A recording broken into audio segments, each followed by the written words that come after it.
Terima kasih Bapa, kami tahu Tuhan Engkau sudah menyatakan kebaikan-Mu. Engkau beri nyawa-Mu di atas kayu salib. Amin. Untuk menebus setiap kami. Dan tidak ada lagi kebaikan yang lebih baik daripada seorang yang memberikan nyawanya untuk orang yang berdosa. Terima kasih Bapa.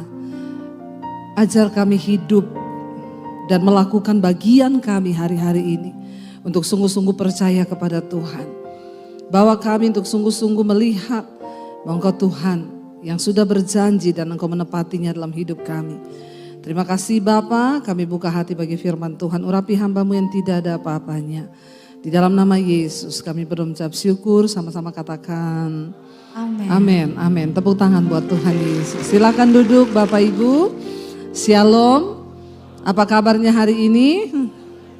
Luar biasa, sekalipun lagi ada masalah tetap luar biasa. Iya, kita akan sama-sama belajar dari firman Tuhan hari ini. Saya percaya setiap kita pasti pernah mengalami yang namanya ketakutan. Ya, siapa yang lagi takut hari ini? Ya, jujur aja yang lagi takut angkat tangan. Ya, yang tidak takut pulang saja. Ya, kita manusia, kita pasti pernah mengalami yang namanya rasa takut. Ya, apapun ya. Pendeta pernah takut enggak? Kalau dia bilang gak takut tuh bohong. Ya berarti dia bukan manusia. Ya, kita semua pernah mengalami rasa takut. Tetapi ya takut itu bisa menguasai kita atau tidak itu adalah keputusan kita. Takut itu normal. Yang tidak normal adalah ketika kita membiarkan rasa takut menguasai kita. Ya, hari ini firman Tuhan terambil dari Mazmur 56 ayat yang ketiga. Firman Tuhan berkata, baca bersama 1, 2, 3. Waktu aku takut, aku ini percaya kepadamu. Ya, ini adalah sebuah ungkapan. Kalau saudara lihat lagi ayat ini, baca sekali lagi 1, 2, 3. Waktu aku takut, aku ini percaya kepadamu. Ada yang aneh enggak dengan ayat ini? Menurut saudara aneh atau tidak? Ya, saya pengen kita berinteraksi ya biar nggak ngantuk ya supaya kita juga benar-benar memahami firman Tuhan. Waktu aku takut, aku ini percaya kepadamu. Dengan kata lain, orang yang percaya sama Tuhan masih bisa takut enggak? Waktu saya membaca ayat ini, hati saya itu bergetar Bapak Ibu. Ya, sampai saya penasaran, ya ini ayat yang tulis siapa, dalam keadaan apa. Karena semua firman Tuhan tuh ada kontekstualnya. Ketika saya baca ayat ini ternyata ditulis oleh Daud. Di mana ketika Daud menulis ayat ini, waktu dia sedang berada di kota Gad. Kota Gad itu adalah salah satu kota dari 5 kota besar yang ada di Filistin. Berarti kalau Daud berada di kota Gad, yaitu kota orang Filistin. Kita tahu bersama orang Filistin itu dari dulu adalah musuh bebuyutan orang Israel. Berarti ketika Daud menulis ini, dia sedang berada di kota musuh.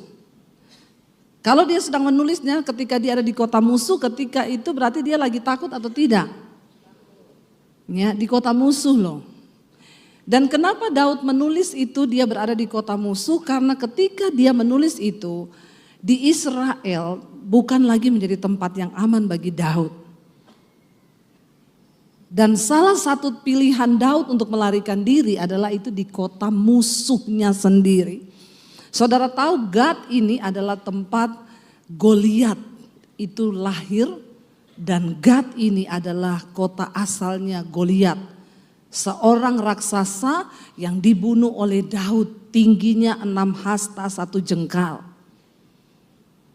Jadi kira-kira Daud ini ke situ antar nyawa atau enggak? Iya. Tapi kenapa Daud melakukan itu? Karena kita tahu ceritanya. Yang baca Alkitab tahu, yang ikuti channel YouTube saya Mesbah Doa tahu. Yang belum tolong like dan subscribe. Channel YouTube saya Debbie Basir TV. Bapak Ibu, kita ini harus belajar Alkitab. Amin. Engkau jangan hanya menjadi Kristen tapi nggak tahu firman. Bayangkan satu hari kita diberi waktu 24 jam. 1 tahun 365 hari. Kali berapa tahun saudara sudah hidup. Saudara meluangkan waktu. Makanya kenapa saya di Mesbah Doa tiap malam jam 8 itu saya membahas ayat pasal per pasal dari Perjanjian Lama. Dari Kejadian, sekarang kita sudah sampai di Samuel. Ya, dan kita harus mengerti firman Tuhan. Ada yang bilang itu kan Perjanjian Lama, Bu. Perjanjian Lama itu ditulis supaya kita bisa belajar dari setiap kisah. Saya tuh sekarang lebih tertarik baca Perjanjian Lama. Karena ada begitu banyak hal yang, tapi memang Alkitab itu firman Tuhan bilang, Alkitab itu kalau dibaca dan tersingkap memberi banyak faedah. Masalahnya orang Kristen baca Alkitab tidak tersingkap. Ya kenapa? Buta mata rohaninya, buta nggak ngerti. Makanya ya saya itu buat setiap jam 8 malam kita belajar. Kita tahu bersama kisahnya ketika Daud pada hari itu dipromosi oleh Tuhan. Dia harus datang ke tempat pertempuran untuk mengantarkan roti dan keju untuk kakak-kakaknya yang sedang berperang melawan orang Filistin. Daud adalah seorang anak yang tidak diperhitungkan oleh keluarganya. Kakak-kakaknya semua disuruh sekolah prajurit, menjadi prajurit di Israel. Tapi Daud hanya disuruh menggembalakan kambing domba. Alkitab bilang hanya beberapa ekor. Bukan ribuan loh. Cuma beberapa ekor. Bahkan ketika Tuhan berfirman kepada Samuel, Nabi Samuel, engkau pergi ke rumah Isai. Kasih tahu kepada Isai bahwa akan ada salah satu dari anaknya yang akan diurapi menjadi raja atas Israel. Itu Isai kasih tahu semua kakak-kakaknya Daud. Tapi Daud gak dikasih tahu. Semua disuruh besok kamu mandi pakai jubah. Nanti kita ketemu Nabi. Kira-kira ini berita penting gak buat anak-anaknya? Penting loh, dan belum tahu siapa yang akan diurapi kan. Kira-kira kalau Bapak Ibu punya anak, Bapak Ibu kasih tahu gak kepada anak-anakmu semua suruh ikut? Ya, semua harusnya kalau orang tuanya itu tidak pilih kasih. Tapi Isai bilang sama anaknya semua, besok kita ketemu Nabi Samuel, akan ada salah satu dari kalian diurapi. Mungkin Daud tanya, "Pah, kan sudah dikasih tahu sama Isai, kamu Elia pakai baju ini ya, kamu pakai ini." Mungkin Daud tanya, "Pah, aku pakai baju apa?" "Kamu tidak usah. Kamu tidak ada potongan menjadi raja. Kamu bukan prajurit, kamu besok gembalakan itu kambing domba yang hanya beberapa ekor." Kira-kira Bapak Ibu atau anak-anak muda di sini, kalau engkau diperlakukan begitu sama orang tuamu, engkau kepahitan gak? Kelihatan barisan kepahitan semua. Ya, memang kita gak bisa memilih perlakuan seperti apa yang akan kita terima dari orang tua atau orang sekitar kita. Tapi percayalah bahwa semua yang terjadi di hidupmu itu seizin Tuhan. Dan kalau Tuhan yang izinkan pasti ada maksud Tuhan. Soundman-nya tolong boleh nih mic saya digedein sedikit bassnya ya. Jadi saya nggak kayak mak-mak yang lagi marahin orang. Biar enak kedengarannya, jadi walaupun saya marah-marah tidak terdengar marah-marah. Kasihan bapak-bapak itu seminggu sudah diomelin istrinya. Sampai di gereja diomelin pendeta lagi. Kayaknya aduh gimana banget ya. Tes 1, 2, 3, 3, 2, 1. Kalau marah-marah tuh sambil suaranya berwibawa itu luar biasa. Begini lebih enak ya. Lalu kalau kita mengalami seperti apa yang Daud alami. Saya percaya pasti banyak orang kepahitan. Saya dulu mengalami begitu. Padahal saya dulu anak yang paling disayang. Tapi dasar roh iba diri saya merasa gak disayang. Sampai saya pengen mati bunuh diri. Padahal ya memang dulu sering dipukulin karena memang ya papi saya galak. Tapi belum seheboh dengan apa yang dialami Daud. Lalu ketika Samuel datang, lalu Samuel melihat Eliab masuk dalam ruangan. Ganteng, tinggi, besar, prajurit. Ketika Samuel melihat Eliab, di dalam hatinya berkata, "Berdiri di hadapanku seorang yang akan diurapi Tuhan menjadi raja atas Israel." Tuhan bilang, "Samuel." Engkau melihat apa yang ada di depan mata. Karena manusia melihat apa yang tampak di mata, tapi Tuhan melihat hati. Sesungguhnya aku sudah menolak dia. Lalu disuruh maju yang kedua, maju. Tuhan menolak. Maju lagi, Tuhan menolak. Sampai akhirnya Samuel tanya, Isai, ini semua anakmu laki-laki? Isai bilang, ada satu. Tapi aduh ya, kalau yang ini semua saja tidak masuk hitungan, apalagi yang ini. Tidak usah, dia bukan prajurit. Kakak-kakaknya semua sekolah prajurit, berlatih jadi tentara, dia kagak. Samuel berkata, kita tidak akan duduk makan sebelum engkau panggil dia ke sini. Hei anak muda, waktu engkau bisa menjaga hatimu dalam perkenanan Tuhan, dan engkau hidup sungguh-sungguh dalam kebenaran dan kekudusan, engkau sungguh-sungguh percaya kepada Allah. Dengar baik, Tuhan cari engkau dimanapun engkau berada hari ini. Tuhan cari engkau untuk dia promosikan hidupmu. Jangan pernah takut, jangan pernah bimbang. Apapun yang orang katakan tentang hidupmu itu gak penting. Yang penting adalah apa yang Tuhan katakan. Amin. Gak usah terlalu didengar omongan orang tentang kita. Ya, kenapa saudara? Karena jalan ke surga gak lewat depan rumahnya. Jadi gak usah digubris. Sering kali mendengar perkataan orang itu melemahkan iman kita. Ya, makanya saya selalu berkata, Tuhan itu ciptakan kita dua tangan cuma untuk tutup kuping kanan dan kiri. Kalau dikasih tiga tangan, satu buat tampar mulutnya orang. Tapi sayang kita cuma memang dikasih dua tangan. Jadi tidak boleh nampar, tutup kuping kanan kiri saja. Katakan. Waktu kita hidup dalam perkenanan Tuhan, Tuhan cari engkau. Sehebat apapun manusia berusaha menyembunyikanmu, menutup jalanmu, menghalangi engkau. Tapi Tuhan tahu orang yang berkenan di hatinya, dia cari orang itu. Biar dia dapati itu kita. Biar dia dapati itu saudara dan saya. Ya, saya ingat ketika pandemi datang saudara, rasanya tidak ada tempat untuk kita berharap. Ya, saya dan suami kami hidup dari melayani Tuhan dan tidak digaji dari gereja manapun juga. Jadi benar-benar kami hidup hanya dengan iman. Saya baru menyadari ternyata kami terlalu berani. Ternyata selama ini kita nggak ada gaji bulanan. Jadi waktu pandemi datang, saya baru bilang sama suami saya, terus kita ini makan dari mana?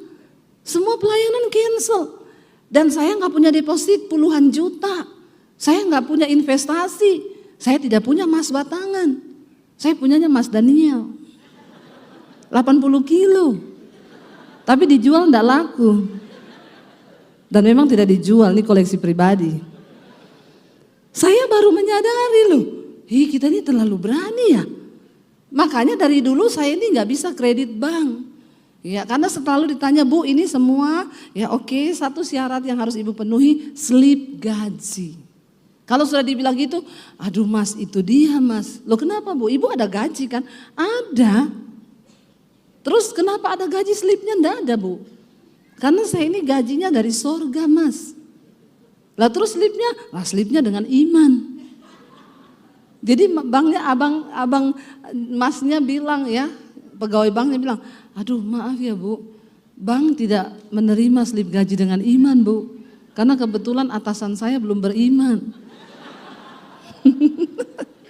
Jadi saya nggak bisa beli barang cicil kredit tuh nggak bisa, selalu ditolak karena nggak punya slip gaji. Ketika pandemi datang, saya baru iya ya kita ini loh, gimana nih kita hidup ke depan. Tapi Tuhan nggak pernah kurang cara. Asal kita tetap menjaga hati, Dia cari engkau untuk dipromosikan. Iya, Tuhan mulai buka jalan ketika pandemi itu, semua gereja tutup. Saya bilang sama suami saya, yang terburuk kita jual rumah Jakarta, kita pulang Solo. Jangan pernah salahkan Tuhan ya kita, karena Tuhan itu sudah melakukan banyak hal. Saudara, bagi Tuhan, mengubah keadaan kita hanya semudah Dia berfirman. Terlalu gampang bagi Tuhan menjawab semua pergumulanmu. Tapi yang sulit bagi Tuhan, mengubah hatimu untuk percaya kepadanya. Itu nggak bisa. Itu harus dari diri kita sendiri. Dan saya melihat di tengah masa pandemi, ya singkat cerita, saya waktu itu akhirnya pertama kali Tuhan buka jalan saya melukis ya. Tiba-tiba saya bilang suami saya ini kan gak ada pelayanan, gak ada apa-apa ya. Saya pengen melukis, suami saya bilang, melukis? Aku menikah sama kamu 20 tahun lebih loh. Nggak pernah saya lihat kamu tuh gambar. Terus sekarang kamu mau melukis, saya bilang kan gak ngapa-ngapain. Gak ada pelayanan, gak tahu juga sampai kapan. Jadi ketika lockdown pertama buka, tapi kan masih tinggi tuh COVID. Saya ajak suami saya, ayo temani aku ke Gramedia. Mau apa? Mau beli kanvas. Sampai di sana saya bilang, Mbak, kanvas ukuran paling besar berapa ya? Suami saya tendang kaki saya, mahal loh, kita gak punya uang loh. Saya bilang gak apa-apa. Dia bilang kalau baru mau belajar, belian 20 cm aja dulu, kali 10. Jadi kalau ini kan, saya pemikirannya beda. Siapa tahu bagus, bisa dipajang di rumah. Iya kan? Udah lukis susah-susah, bagus, kecil, aduh gak enak banget. Akhirnya dia nurutin saudara, saya ingat waktu itu habis 3 juta lebih bayar. Ya memang bapak-bapak itu selalu pakai logika. Ya dia bilang saya, ini loh udah gak ada penghasilan, beli kanvas segitu sama ini gini. Ya laki-laki itu kalau belum melihat memang susah untuk percaya. Makanya survei membuktikan yang paling banyak kena stroke itu bapak-bapak. Karena bapak-bapak, laki-laki itu ukuran otaknya lebih kecil. Tapi memorinya full. Semua dia pikir pakai logikanya. Kurang berserah bapak-bapak itu. Ya, makanya jebol. Banyak yang kena stroke. Beda sama perempuan. Ukuran otaknya lebih besar daripada laki-laki. Tapi memorinya sedikit. Jarang dipakai. Bahkan cenderung kosong. Kenapa? Karena perempuan tuh pakai perasaan. Ada masalah dia nangis, selesai. Bapak-bapak anaknya kuliah masih 10 tahun, dia udah pikir dari sekarang. Padahal Alkitab bilang kesusahan sehari cukup untuk, kenapa kau borong? Ya Pak ya, rugi enggak? Hidup ini cuma sekali, jangan kau borong kesusahan 10 tahun, jebol otakmu. Amin Bapak-bapak. Makanya doa Bapak kami mengajarkan, Tuhan bilang doa yang paling sempurna, berikanlah kami pada hari ini makanan yang secukupnya. Yang jadi puyeng kalau kita mikirin makanan untuk 10. Kristen itu enggak ribet. Percaya Tuhan tuh enggak ribet. Yang bikin ribet itu kita sendiri. Amin. Lalu akhirnya saya pulang, saya nggak mau dengar omongan suami saya waktu itu. Saya mulai melukis, malam itu dia ngedit video, saya ngelukis. 2 jam lukisan saya jadi. Saya foto, saya upload di Instagram, puji Tuhan. Lukisan pertama jadi. Ada yang inbox, Bu dijual nggak? Saya bilang, ini lukisan pertama saya tidak bermaksud menjual lukisan, saya cuma seneng saya pajang, nggak ditulis dijual. Tapi kalau ibu jual, boleh nggak saya beli Bu? Saya pengen kasih hadiah mama saya. Mama saya itu sering nonton khotbah ibu. Berapa Bu? Waduh kalau tanya berapa saya juga nggak bisa jawab. Terserah aja Bu. Oke deal ya Bu, kirim nomor rekening ya. Lukisan pertama saya laku 10 juta. Baru tepuk tangan. Seneng saya lari ke studio ngomong ke suami saya. Apa? Lukisanku laku. Dia lihat lukisan yang mana? Ini loh, dia datang ke kamar. Ini lukisanmu? Enggak mungkin. Loh, masih enggak percaya loh. Saya bilang ada siapa di sini, ada siapa di sini. Lihat enggak ada orang di sini, cuma saya. Enggak mungkin ini lukisanmu. Saya cuma, yowes lah terserah percaya atau tidak. Udah laku saya kasih tunjuk bukti transfernya. 10 juta. Dia langsung bilang, ayo kita beli kanvas lagi. Langsung loh istrinya dikaryakan. Ayo beli kanvas. Saya semangat Bapak Ibu. Akhirnya saya melukis di tengah masa pandemi. Ya laku 1. Dibeli orang 25 juta, 30 juta, 40 juta, 50 juta. Yang tertinggi 75 juta. Saya melukis hampir 50 lukisan. Hei, kalau engkau hidup berkenan, Tuhan cari kau. Orang bilang pandemi, dari mana berkatnya? Firman Tuhan jangan cuma kau baca, tapi imani dan dilakukan. Amin. Daud hanya menggembalakan kambing domba di padang, tapi Samuel bilang cari dia, kita tidak akan duduk makan sebelum dia datang. Daud datang, Tuhan berfirman, Samuel, inilah orang yang aku pilih. Urapi dia dengan minyak. Samuel siram dia dengan minyak dari kepala. Besoknya apakah Daud langsung jadi raja? Enggak, dia kembali ke padang gurun menggembalakan kambing domba. Walaupun urapan raja ada di atas kepala Daud, tapi Tuhan itu tidak suka buru-buru. Tuhan gak pernah instan. Dia tahu sesuatu yang naik dengan instan itu akan cepat turunnya. Karunia, talenta, koneksi bisa membawa engkau cepat naik. Tapi hanya karakter yang membuat engkau bisa bertahan di atasnya. Dan karakter itu harus dibentuk. Jangan bilang kenapa lama, Tuhan jawab. Tuhan sedang memproses engkau. Akhirnya Daud seperti biasa menggembalakan kambing domba. Sambil bermain kecapi. Dia nyanyi di padang gurun. Tiba-tiba bapaknya bilang, Daud, kamu pergi ke medan pertempuran. Antar ini roti dan keju buat kakak-kakakmu yang lagi berperang. Daud taat, dia pergi antar keju dan roti. Ketika Daud sampai di lembah itu, barisan bangsa Israel dan seluruh prajurit dan Raja Saul berada di sini. Lalu ada lembah di bawahnya, di depan barisannya orang Filistin. Ketika Daud sampai di situ, Daud mendengar Goliat berkata, mana engkau hai orang Israel? Siapa pahlawanmu yang berani dan bisa mengalahkan kami? Kalau engkau kalah, suruh maju pahlawanmu. Kalau engkau kalah, aku membunuh pahlawanmu, kata Goliat. Maka engkau harus menyerahkan diri sebagai budak atas orang Filistin.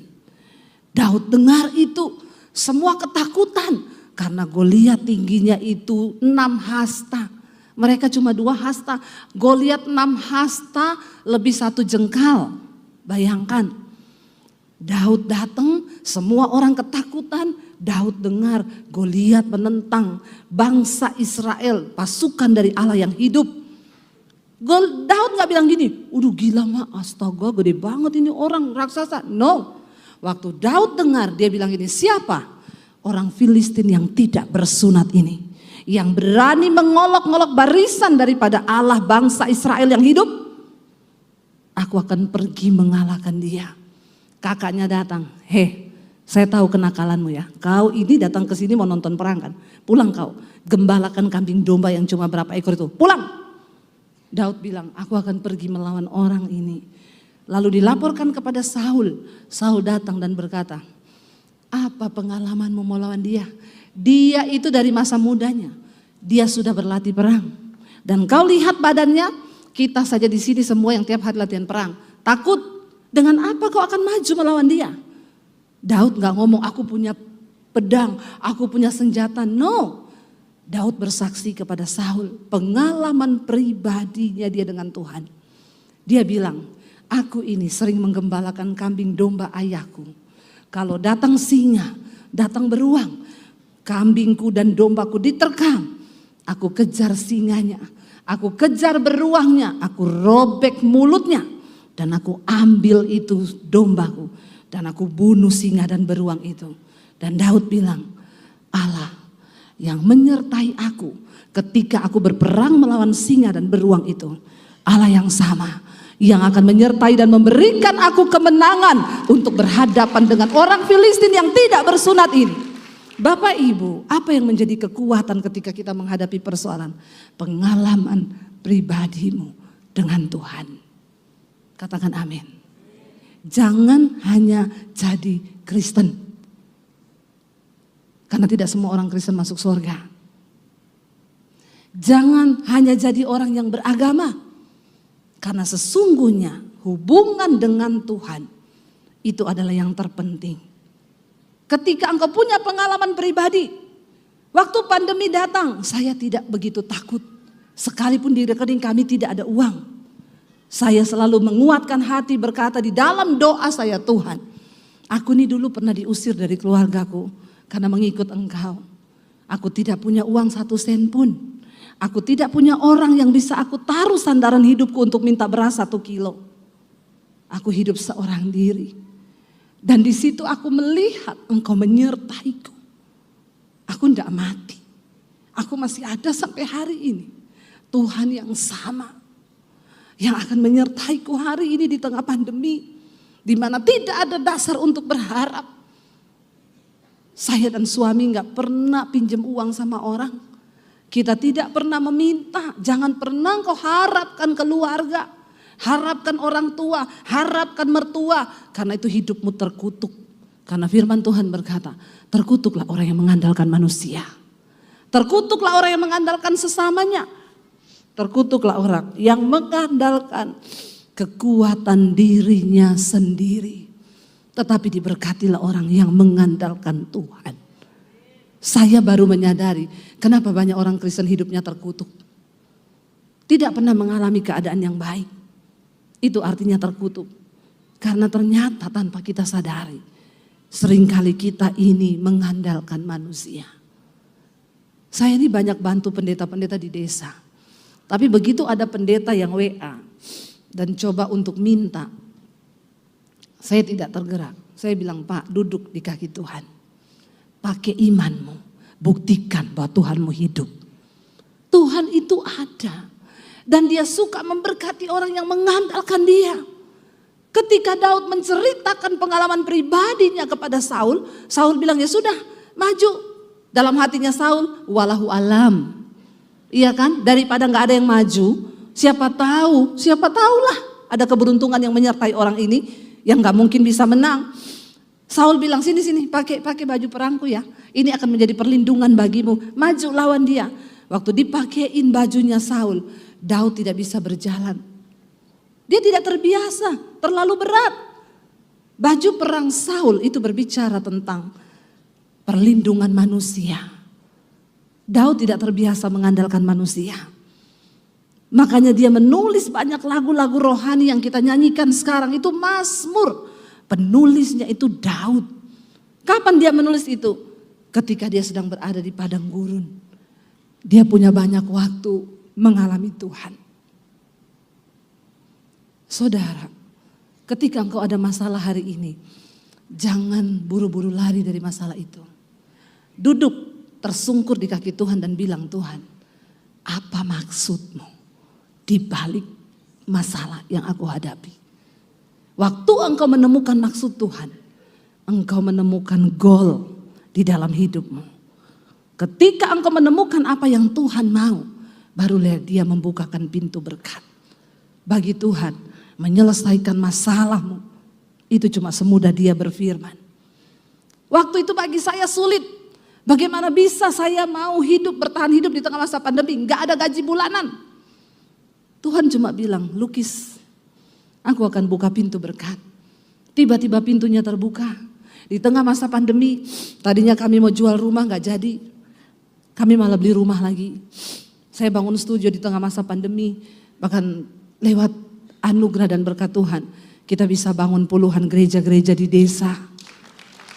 Dan saya bersyukur, hari ini sekolah misi Alkitab saya di Bandungan hampir selesai. Di atas tanah 4.500 meter saya tidak pernah edarkan proposal.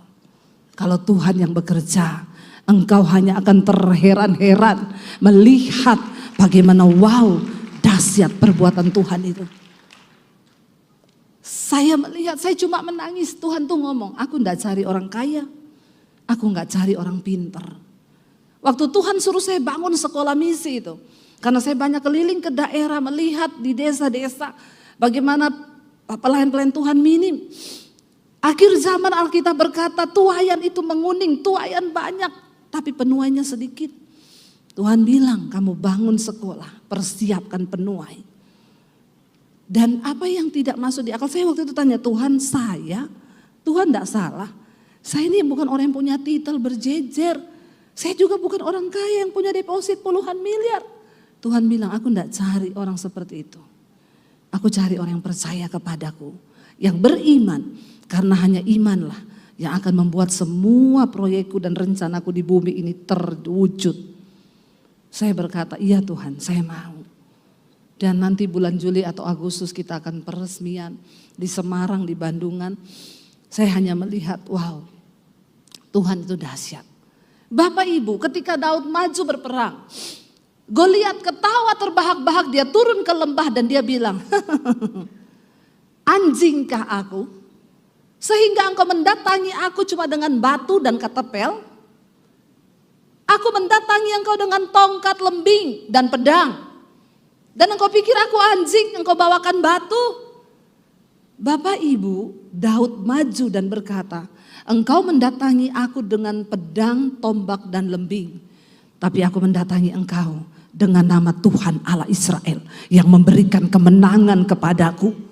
Katakan amin. Daud maju berperang. Batu pertama diambil Daud, dimasukkan ke katapelnya. Lalu Daud lemparkan itu ke Goliat cuma dengan satu batu. Kena langsung di dahinya Goliat. Dia jatuh tertelungkup ke depan. Dan hari itu dia mati. Tidak peduli apa yang ada di tanganmu hari ini. Mungkin orang berkata, engkau kurang modal, engkau kurang pintar, engkau kurang titel. Waktu engkau berkenan di hati Tuhan, 1001 macam cara Tuhan bisa buka. Dulu saya kalau mau beli rumah susah cari-cari kreditan, sampai minta tolong kanan kiri. Sekarang kalau beli cash, kok enggak wow ya? Tepuk tangan buat Tuhan. Batu yang tidak berarti.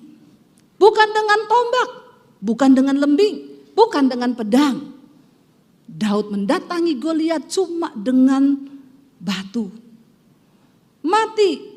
Saudara, lihat di sini.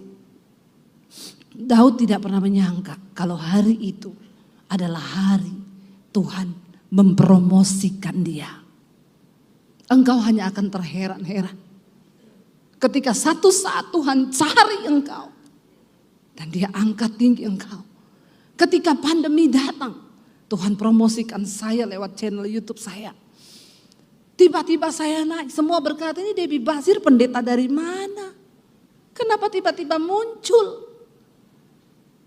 Puluhan tahun saya ikut Yesus, saya diproses Tuhan berakar ke dalam. Tapi ketika waktunya tiba, engkau gak usah sulit cari cara mempromosikan diri. Engkau gak usah cari muka sama manusia. Engkau cukup cari muka sama Tuhan. Senangkan hatinya. Percaya akan firman-Nya. Dia cari engkau. Dia cari engkau. Di tengah masa pandemi saya diundang pelayanan ke Amerika. Kemarin saya dengan Pak Rubin ke Australia. Permintaan jadwal dari bangsa-bangsa saudara. Siapa yang melakukan itu? Kalau bukan Tuhan tidak mungkin. Saya cuma bisa meneteskan air mata dan berkata, Tuhan aku tuh siapa? Tuhan bilang, aku cari engkau. Aku cari engkau. Sebab firman Tuhan berkata, aku tahu siapa milik kepunyaanku. Barang siapa yang menyucikan dirinya dari hal-hal yang jahat, dia dipandang layak oleh Tuhannya dan akan diangkat menjadi perabot untuk tujuan yang mulia. Kuduskan hidupmu hari ini, buang dosa.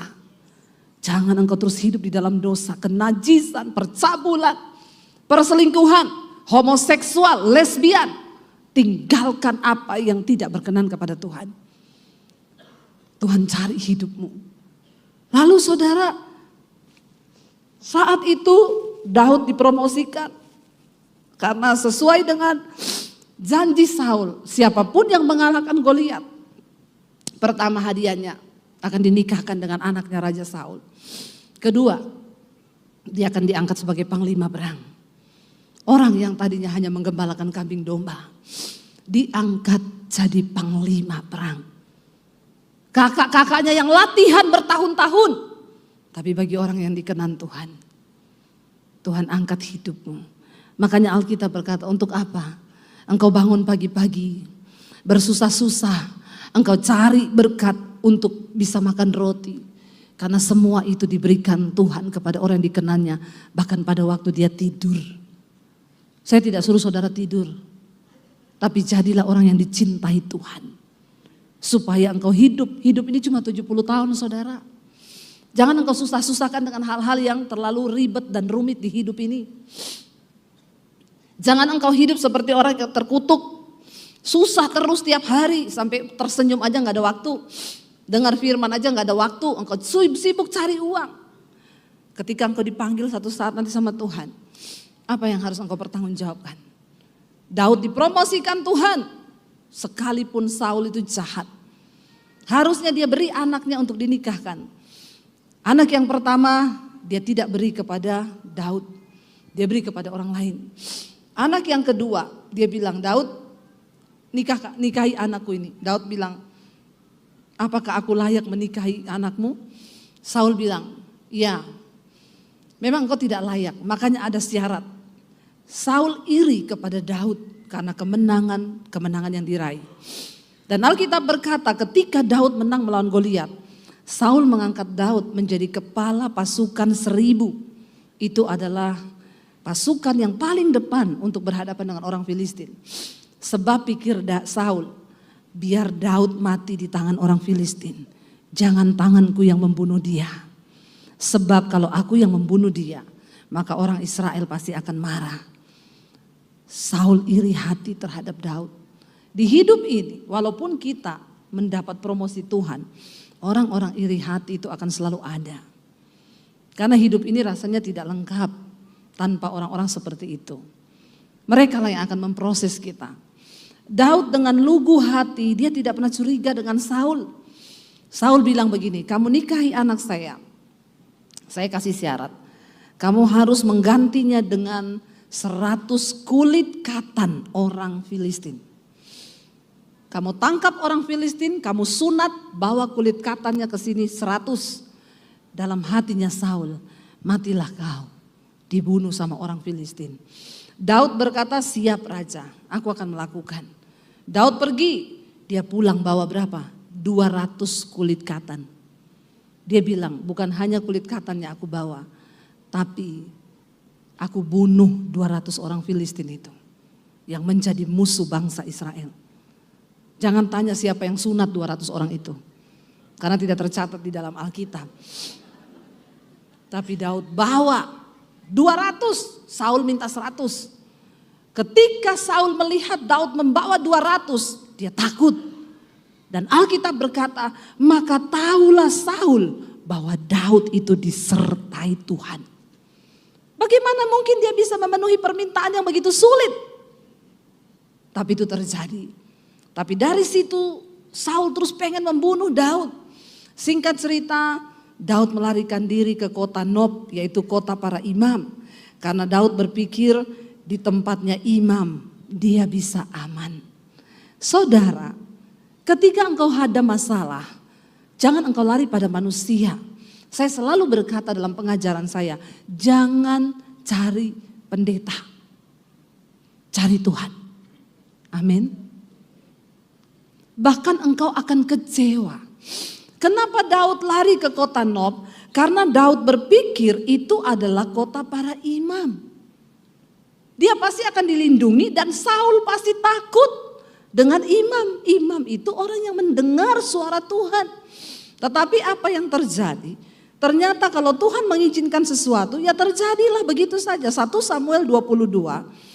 Kita baca mulai dari ayat yang ke-13. 1 Samuel 22 ayat 13. Ketika Daud melarikan diri di Nob, di kota para imam. 1 Samuel 22 ayat yang ke-13. Firman Tuhan berkata, ya.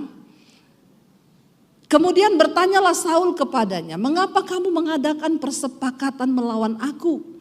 Ya, engkau dengan anak Isai itu Daud, dengan memberikan roti dan pedang kepadanya dan menanyakan Allah baginya sehingga ia bangkit melawan aku menjadi penghadang seperti sekarang ini. Ayat yang berikutnya, apa kata Ahimelek? Lalu Ahimelek menjawab raja, Tetapi siapakah di antara segala pegawaimu yang dapat dipercaya seperti Daud? Apalagi ia itu menantumu raja dan kepala para pengawalmu, dan dia dihormati dalam rumahmu.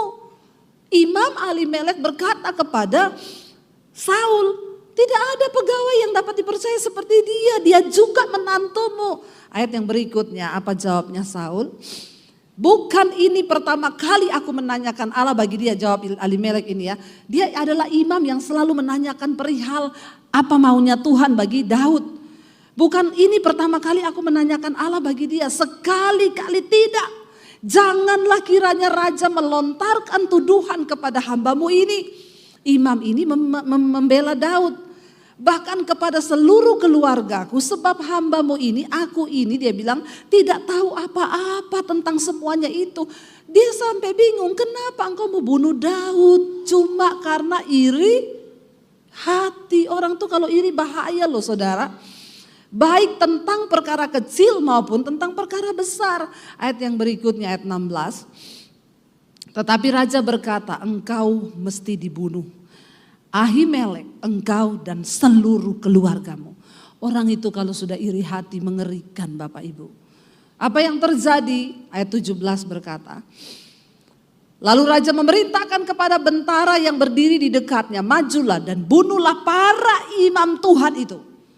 Ya, disuruh bunuh semua. Ya, di dekatnya majulah dan bunuhlah para imam Tuhan itu, sebab mereka membantu Daud. Sebab walaupun mereka tahu bahwa ia melarikan diri, mereka tidak memberitahukan hal itu kepadaku. Tetapi para pegawai tidak mau mengangkat tangannya untuk memarang imam-imam itu. Mereka takut, ini hamba Tuhan loh.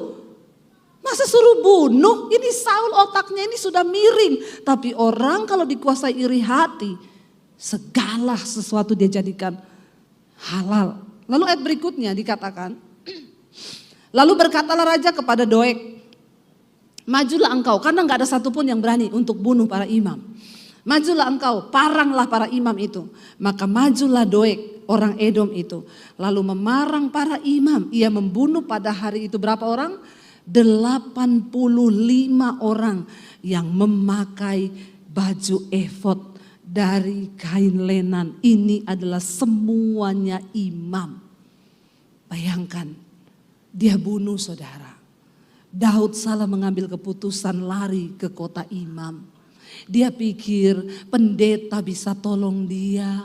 Ternyata apa yang terjadi, dia membawa malapetaka atas seluruh imam itu. 85 orang imam dibunuh, bukan hanya itu saja. Ayat berikutnya berkata, juga penduduk kota Nob, kota imam itu, dibunuh Raja Saul dengan mata pedang.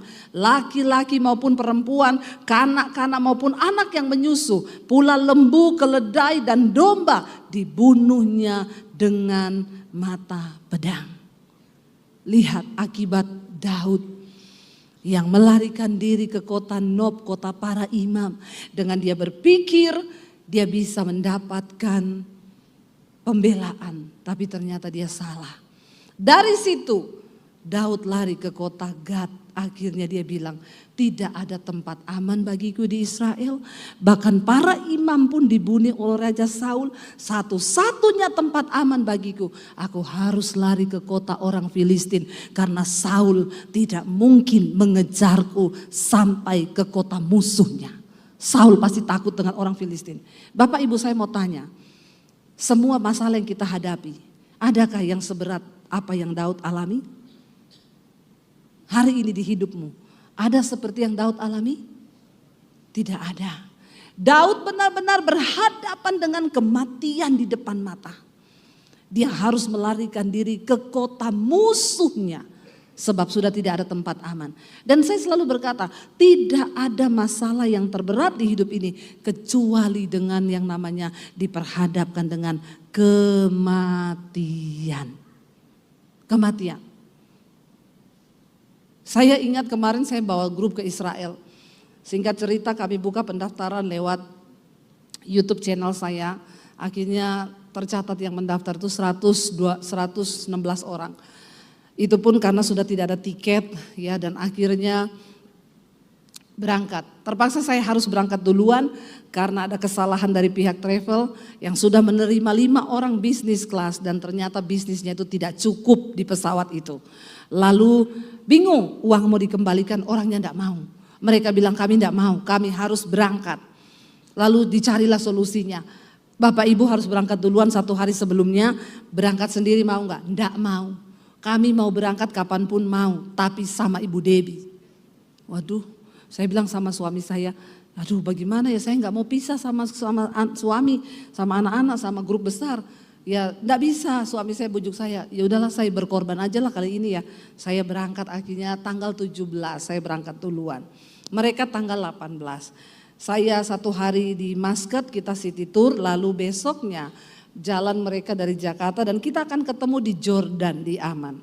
Ketika semua sudah naik ke pesawat, saya telepon dari Muscat, saya juga di pesawat mau menuju ke Jordan. Saya telepon suami saya, aman, aman, semua aman. Saya sudah di pesawat dan seluruh rombongan check in aman, aman, tidak ada yang masalah, tidak, puji Tuhan. Waktu pesawat sudah mundur mau ke landasan pacu, tiba-tiba satu peserta muntah-muntah. Muntah-muntah sampai keringat dingin, sesak napas. Lalu akhirnya dipanggillah pramugari.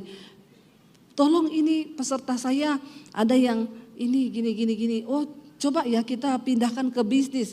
Salah satu peserta kita mundur, dia ditaruh di kursi bisnis, ditidurin supaya enakan. Lalu akhirnya ditunggu, dia tidak sembuh-sembuh, sesak napas, keringetan, pusing. Akhirnya dipanggillah pilot dan pilot memutuskan pesawat harus kembali dan akan bukain pintu supaya ibu ini turun. Lalu saudara ya sudah ditanya, ibu bagaimana, ibu sudah sehat apa? Lalu pilotnya bilang kita tidak bisa berlama-lama. Ya kita harus segera terbang karena ini bukan parkir bus, ini parkir pesawat. Semua ada hitungannya. Jadi ditanya, suaminya bilang, Pak pilot kasih saya waktu 10 menit lagi. Akhirnya dibilang oke ya kalau 10 menit tidak sembuh kita terbang, ibu turun sama bapak, kita nggak bisa lagi. Akhirnya 10 menit itu ditunggu-tunggu sudah hampir 20 menit lebih, hampir 30 menit.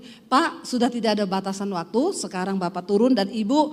Nah bapak ini bilang, aduh saya turun sama anak saya berarti 3, itu 150 juta hilang kan.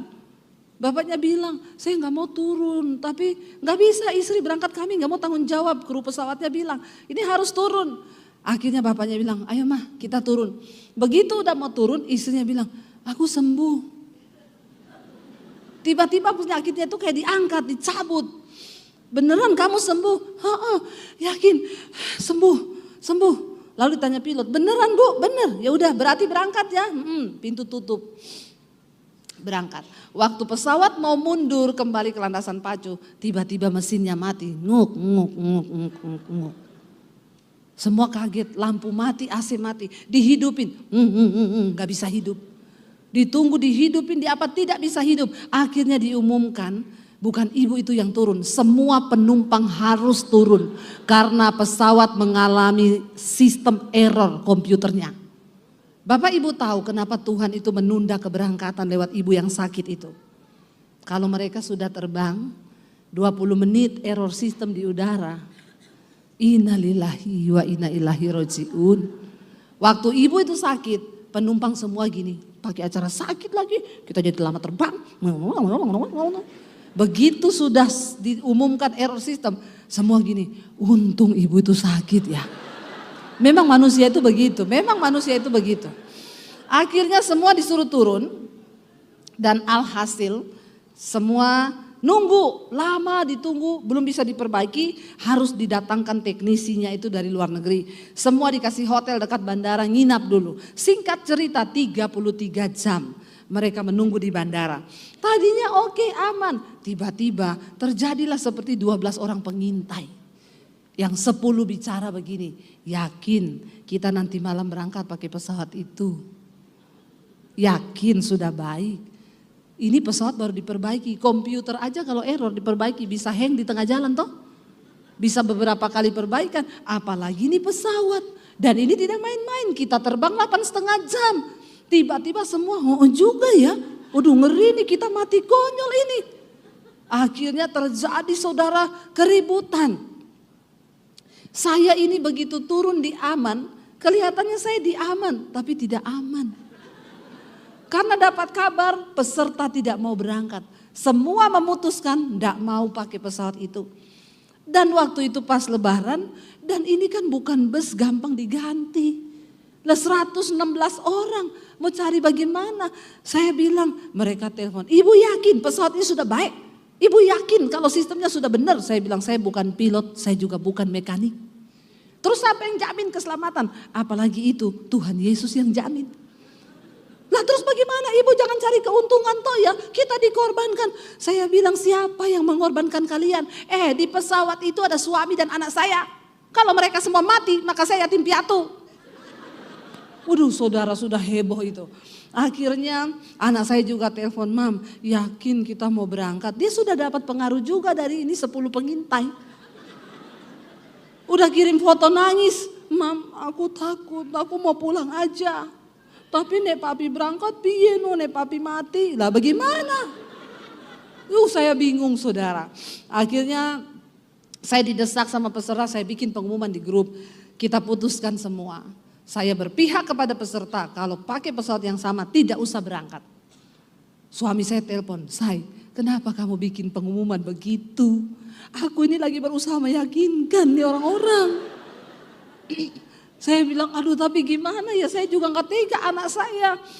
Akhirnya bapak sama ibu yang sakit itu datang ke bandara, kan malam itu mereka jadi berangkat. Salaman sama suami saya, Pak Daniel, selamat jalan. Kenapa Pak? Saya kesini cuma mau ambil bagasi Pak. Saya satu keluarga ndak ikut. Lah bapak itu ya, istri bapak itu sudah dipakai Tuhan sakit loh. Pak kalau kita mau jatuh, dari kemarin kita sudah jatuh Pak. Istri bapak sudah dipakai Tuhan, tapi saya ndak berani Pak, saya mau pulang 3 orang. Terus suami saya bilang, saya doain ya Pak, sini Pak saya doain. Dia bilang, dia kesaksian sama saya, begitu saya didoain Pak Daniel Bu, ada sesuatu yang dicabut dari kepala saya Bu. Begitu Pak Daniel, amin, dia langsung ngomong, Pak kami bertiga ikut Pak. Ya saya pikir dahsyat doa suami saya ini. Jadi kalau ada yang takut besok dikejar debt collector, hubungi suami saya. Biar didoakan saudara ya. Ada yang datang Pak Daniel, saya imannya hanya 10% Pak. Yang 90% saya titip sama Bapak ya. Kata suami saya, iman gak bisa dititip Pak, duit bisa dititip sini, iman gak bisa. Ya gimana Pak, berangkat. Suami saya berusaha menguatkan semua. Akhirnya dia bilang, Say, kamu bikin video singkat di grup, kasih video kekuatan aja, itu yang mereka butuhkan. Ya jurus pamungkas saya keluar. Bapak Ibu, seperti khotbah-khotbah saya, kalau belum waktunya mati, tidak mati. Tapi kalau sudah waktunya mati, biar Bapak Ibu tidak jadi berangkat, di rumah kepleset di kamar mandi. Mati kau karena sudah waktunya. Jadi apa yang mau kita takutkan? Sebagian imannya hidup. Ya juga ya, betul loh. Kita ini sebenarnya kan rindu mau ke tanah perjanjian. Saya bilang jangan sampai seperti 12 pengintai ya. Akhirnya ada yang sudah telepon anaknya, Nak, papa mama mau berangkat. Kalau terjadi apa-apa jangan salahin Tuhan. Nomor PIN ATM papa sekian, sekian, sekian. Jadi saya tanya, sekarang sudah diganti Pak? Sudah, kan udah jadi jatuh Bu. Makanya ya, ada juga yang telepon, tapi ibu-ibu yang berangkat sendiri itu semua telepon suaminya. Pak gimana? Nggak ada loh suaminya satupun yang keberatan loh. Saya curiga nih suami-suami ini. Nggak tahu maksudnya itu, ya kalau beriman banget sih saya nggak percaya ya bapak-bapak ya. Semua sama semangat, berangkat mah. Ini maksudnya apa ya? Berangkat mah. Jadi semua ibu-ibu yang cerita sama saya, suruh berangkat Bu saya, suami saya nggak takut, suruh berangkat. Ya puji Tuhan ya, suami ibu sangat beriman, luar biasa. Ya akhirnya berangkat saudara. Ya anak-anak saya ketakutan, saya bilang Dek, ingat kalau belum waktunya mati, nggak mati. Ya ada lagi yang bilang gini, saya semangat Bu berangkat, karena saya pikir begini, ada suaminya Bu Debbie, ada anaknya 3, nggak mungkin lah kita mati. Ini titip iman. Soalnya kan ibu lagi dipakai Tuhan ya, satu keluarga, nggak mungkin mati. Ya lalu ada bapak-bapak orang Batak datang sama suami saya, Pak, bukan apa-apa Bapak. Saya ini kemarin mau berangkat ini sudah didoakan satu kampung. Kalau saya pulang Bapak, di mana harga diriku? Orang Batak Medan tuh luar biasa loh. Harga diri lebih tinggi daripada harga nyawa. Ya, saya tetap berangkat apapun yang terjadi Pak. Bagaimana pula itu? Suami saya salaman, dahsyat Pak, luar biasa. Pokoknya saudara, akhirnya ada bapak-bapak satu. Dia bilang, Bu, itu waktu kita akhirnya naik pesawat. Akhirnya 6 orang memilih untuk tidak berangkat. Yang lainnya berangkat. Dia bilang, bapak-bapak saya sudah di pesawat ya Bu. Tegang semuanya takut. Pesawatnya diuji coba, dihidupin, dimatiin. Wung, wung, wung, wung, wung, wung. Semua tegang. Waduh. Bapak itu ngomong, Ibu tahu saya lihat jendela siapa tahu ada yang terbuka. Saya mau lompat. Itu saya udah gak peduli Bu, saya ketakutan luar biasa. Terus dia bilang gini, saya ini loh Bu, orang yang paling takut naik pesawat. Lah kok dikasih pesawat terus? Lalu saya bilang, apa yang kau takutkan itulah yang terjadi kepadamu. Jadi itu pesawat bukan pesawat tua, justru pesawat baru. Lalu waktu dia ketakutan, istrinya pegang tangannya ngomong gini, Pak, kalau mau ada pengakuan dosa, inilah waktu yang paling tepat. Jadi saya tanya, jadi Bapak sudah ngaku sama istri? Untung belum Bu. Kalau sudah Bu, saya mati beneran sekarang. Bukan jatuh dari pesawat, disalib istri. Tapi Bapak Ibu, saya melihat itu ya keteguhan iman mereka. Waktu mereka turun, ya aduh saya itu nangis loh. Melihat wow, mereka itu berangkat sudah siap mati semua. Saya mau tanya Bapak Ibu kalau ikut kira-kira naik atau pulang? Jawab jujur. Iman itu teruji. Ya, anak saya yang tua ngomong gini, Mam. Saya tanya sama anak saya, kamu udah siap mati dek waktu itu? Sangat siap. Nggak usah lihat ini anak kecil. Halo anak, kamu jadi pendeta nanti kalau besar ya. Saudara, saya tanya anak saya yang gede, dek kamu waktu itu sudah siap mati? Banget Mam, aku udah minta ampun semua dosa. Cuma aku bilang gini, tadinya aku enggak mau ikut, aku mau pulang. Tapi aku pikir papi berangkat, adiknya 2 berangkat. Lah nek memang mereka mati, jatuh pesawatnya mami di Jordan. Terus aku di Jakarta yuk sama siapa? Ya udah ikut aja deh. Tapi dia bilang gini, Tuhan, tapi masa sih aku mati jenazahku tidak ditemukan. Tapi ya sudahlah. Bapak Ibu itu penerbangan 8,5 jam loh sampai di Muscat baru ganti pesawat untuk ke Jordan 3 jam lagi terbang. Tapi saya melihat mereka semua luar biasa. Saya bilang memang Anda layak masuk tanah perjanjian. Setelah ini pasti ada berkat yang luar biasa. Ya nanti saya berangkat lagi. Semua tanya Bu pesawatnya rusak lagi enggak? Saya bilang terserah prosesnya Tuhan. Ya orang itu mau ke tanah perjanjian itu bukan soal ada duit atau tidak loh. Tapi soal memang niat hati. Nah Bapak Ibu apa yang mau saya sampaikan di sini. Ketika Daud akhirnya lari ke Gad. Di sana dia lari ke kota musuhnya. Tapi dia menulis ayat itu. Dan dikatakan di sana waktu aku ini takut. Aku ini percaya kepada Tuhan. Kita tahu pada akhirnya Daud diluputkan. Dia tidak dibunuh di sana karena rencana Tuhan bagi hidup Daud belum selesai. Kalau rencana Tuhan sudah selesai kita dipanggil Tuhan, puji Tuhan. Mati itu adalah keuntungan. Yang jadi masalah kalau engkau mati tapi engkau belum melakukan kehendak Tuhan pada zamanmu. Itu yang akan jadi masalah. Hari ini tanya pada Tuhan, Tuhan apa yang harus aku lakukan? Segala ketakutan yang ada dalam hidupmu hari ini, serahkan kepada Tuhan Bapak Ibu. Sebab tidak ada proses yang tidak ada jalan keluar.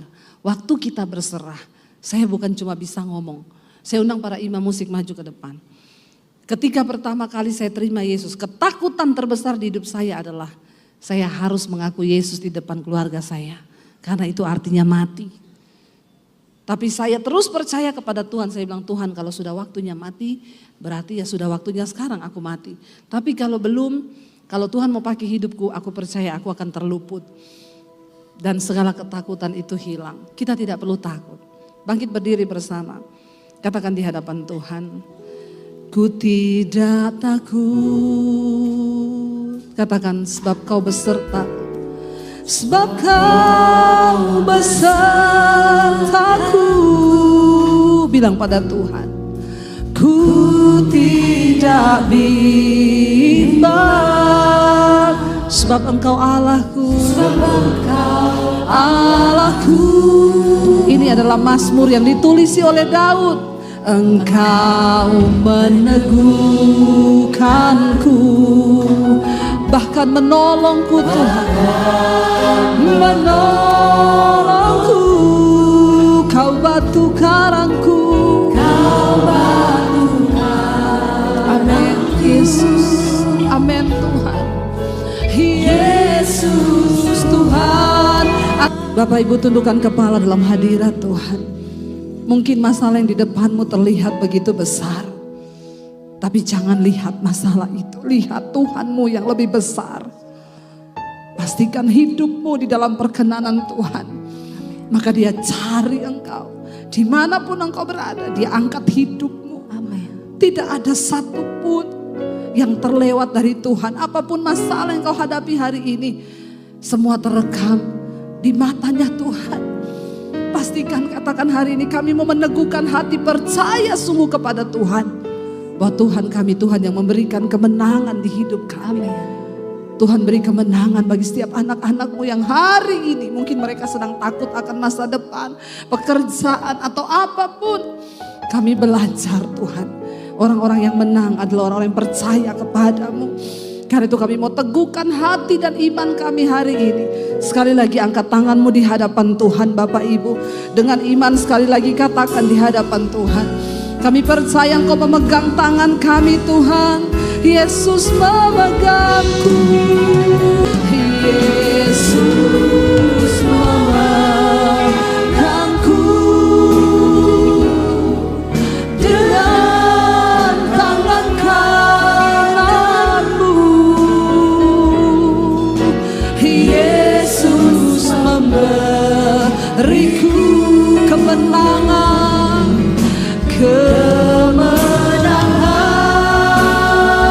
katakan dengan iman, Yesus memegangku dengan tangan kananmu. Yesus memberiku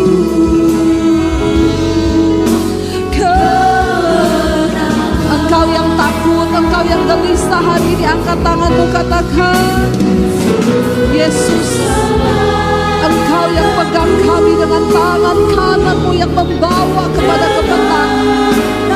Kami tidak